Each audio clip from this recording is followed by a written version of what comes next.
بسم الله الرحمن الرحیم. یو ورور پوښتنه کړې ده، وایي که چیرې مقتدی غل وي، ټول مال یې په حرامه طریقه ګټلی وي،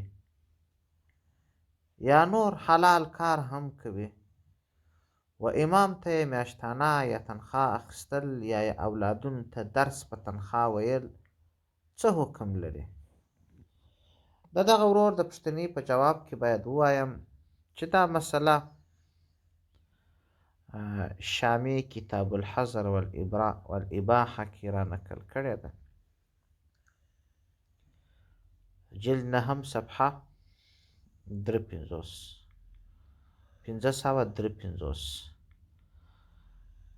وایي که چیرې داسې وي چې د یو چا مال حرام وي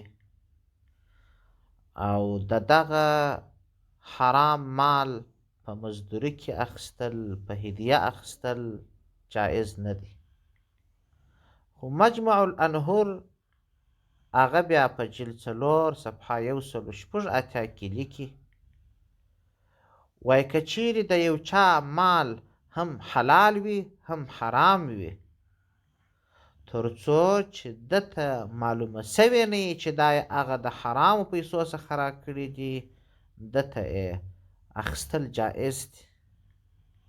یعنې دا که چیرې یو څوک هم حلال کار کوي هم حرام، هم حلالې پیسې لري هم حرامې پیسې لري، د هغه مزدوري کول جایز دي.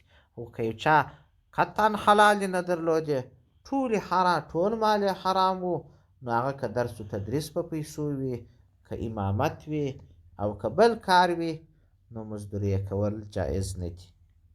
والسلام علیکم ورحمة الله وبرکاته.